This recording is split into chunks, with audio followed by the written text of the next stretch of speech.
Hey everyone, That Music Junkie here. I want to do a real quick video for those of you who follow me on Twitter. Know that I went to Amoeba Music in Hollywood, California today. Now Amoeba is one of my absolute favorite stores to go to. I mean, I could spend all day and a lot of money there. So they do this really cool thing on their YouTube channel. If you go check it out, it's called What's in My Bag. And that's where these really great musicians, sometimes actors, will go on and they'll follow them through the store a little bit, and then they'll sit down with them and talk about the purchases that they made. And I always thought to myself, I'm like, man, that's really cool. I'd love to do that. So that's what we're doing. Now, first and foremost, let me say I do not have any official affiliation with Amoeba Music. This is all on my own thing. I'm not sponsored or anything like that. So, Amoeba, if you're watching this, don't sue me. Okay, starting out, we have the official bag. Nice. For what's in my bag. First up is, what do we have here? The Living End. Roll On is the name of this album. I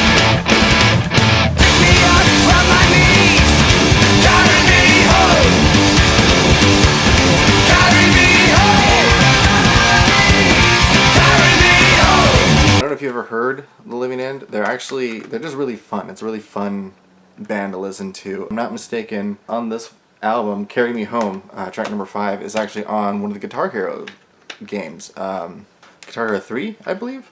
Maybe? Anyway, that's where I actually first came across The Living End, and then honestly, I checked them out and was hooked ever since then. So, gotta love some rowdy rock and roll, right? Next up, we have Gaslight Anthem, 59 Sound.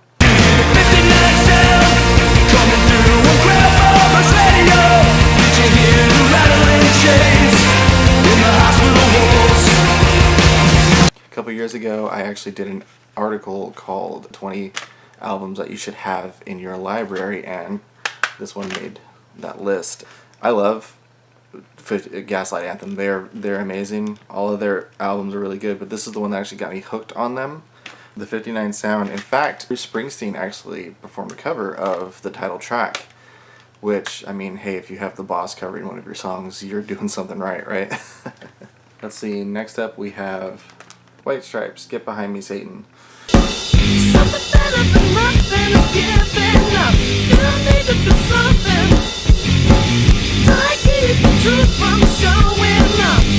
Kind of goes without saying, I'm a big White Stripes fan, but then again, I think anybody who's like really into, rock and blues and stuff like that would pretty much say the same. I mean, White Stripes was one of those bands that came out and kind of blew everybody away and pretty much did no wrong.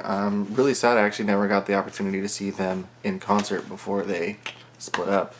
But Get Behind Me, Satan, great songs on this album. Blue Orchid, My Doorbell, Little Ghost, and then of course the really fun Denial Twist. I have a lot of White Stripes albums. Of course, they're fantastic. Elephant, Icky Thump, and White Blood Cells, so just another one in the collection there. This is really cool. So this is actually a 2-cassette collection of AC/DC Live.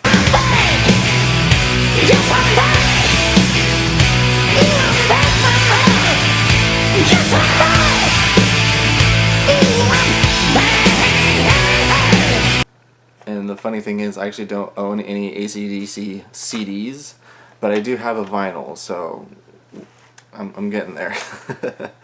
But yeah, it's a 2-cassette tape, and they're both in great condition. I asked the guy that worked there at Amoeba, and yeah, I mean, you can never go wrong with AC/DC. Brian, and this is, let's see what songs are on Hell's Belt. So yeah, this is Brian Johnson era, not Bon Scott, which is my personal favorite, but hey, Brian Johnson's still amazing. And yes, cassettes, I do actively listen to cassettes. I have a little cassette Walkman. Maybe I'm channeling my inner, Star-Lord there, but hey, CDs, cassettes, vinyls, my longtime readers know what I'm all about. Next up, one of my favorite bands that have kind of gone on hiatus. They're still playing shows, but they haven't really released much lately, but then again, when a member of your band dies, you kind of take a break. Anyway, TV on the Radio. Desperate Youth, Bloodthirsty Babies.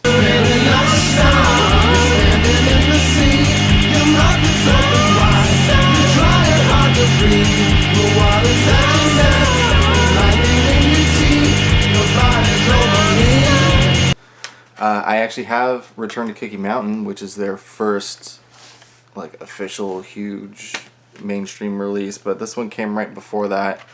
And I went with this one specifically because the second song on here is called Staring at the Sun.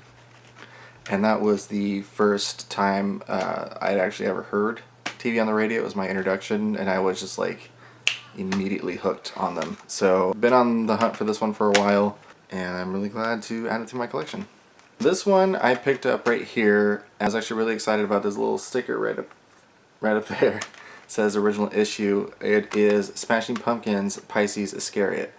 This one is not one of their bigger albums like Siamese Dream, Melancholy, Infinite Sadness, or even Adore, but it does have their fantastic cover of Landslide, originally done by Fleetwood Mac. And I saw my reflection in the snow-covered hill till landslide brought it down. And I'm a huge Smashing Pumpkins fan. My readers and my friends know this, so I actually didn't have this one yet. And I have pretty much, I think this makes all of them except for Monument. You know, the most recent one, Melodies to Monument, Monument to Melodies, one of those. Something like that. Sorry, Mr. Corkin, you're not watching this. So this one I'm really excited about. The entire reason I wanted to go to Amoeba in the first place, or one of the main things I set out to get while I was there, was a Frank Turner album. I'm trying to get better 'cause I haven't been my best. She took a plain black marker, started writing on my chest. I'm a huge Frank Turner fan. I think he's, I can say this with confidence, he's probably the best, or if not the best, one of the best modern day singer-songwriters. He's highly regarded by many musicians. And he's just great. And this is Positive Songs for Negative People. Funny thing about this, I actually have this on vinyl. However, it's the acoustic version, which was a record store day exclusive. So I actually happen to have that. Immediately loved it, so now I wanted the non-acoustic version. If you're not listening to Frank Turner yet, you're missing out. Check it out. He's amazing. He has a new album coming out too. It's called Songbook. I believe the first single is available to listen now on iTunes, but you should definitely check it out if you haven't done it yet. Frank Turner, amazing. Nearing the end of the road here. This is a fun one actually too. Husker Du, Husker Du, Husker Du, Husker Du. I think it's pronounced Husker Du. Anyway, Flip Your Wig.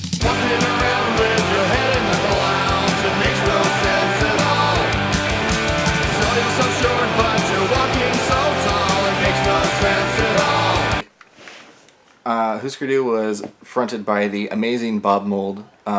Recently was at Cal Jam with Foo Fighters and Queens of the Stone Age, The Kills, Cage the Elephant. Like, there was a huge thing, and he was there. And he actually contributed a song on the Foo Fighters album Sonic Highways. And he sang backup vocals with Dave Grohl on one of their songs. So this is just a fun pick for me, and really Makes No Sense at All is actually my favorite Husker Du song, so like, got it now.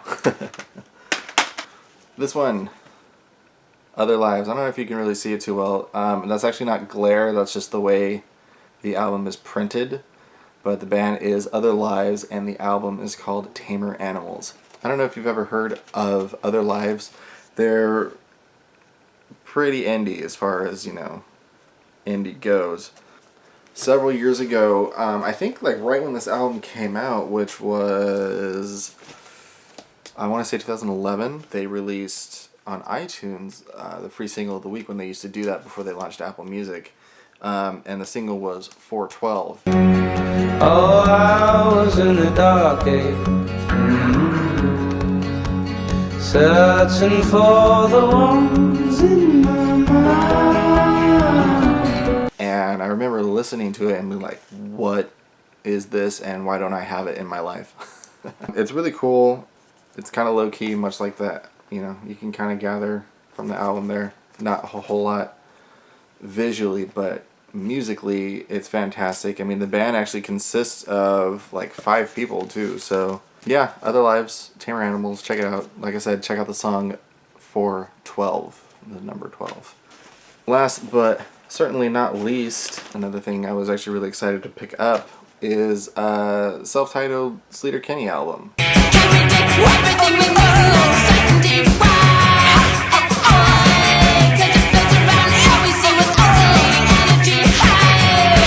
For those of you not familiar with Sleater-Kinney, if you look on the back there, you see a familiar face there in the middle, Carrie Brownstein, Portlandia. Sleater-Kinney is another one of those really fun bands. Nothing but good things to say about them, really. All-girl band, they're fantastic, very talented. I've not actually heard this album yet, but I know Sleater-Kinney, so I'm really looking forward to checking it out. Well, that was it for what's in my bag. My trip to Amoeba was, I'd say, a success. Kind of hit on the bank account, but whatever. I wanted to get some vinyls, but you know, those tend to run pretty expensive for the good ones. Yeah, so that's it. Let me know what you think in the comments below, and I will see you next time.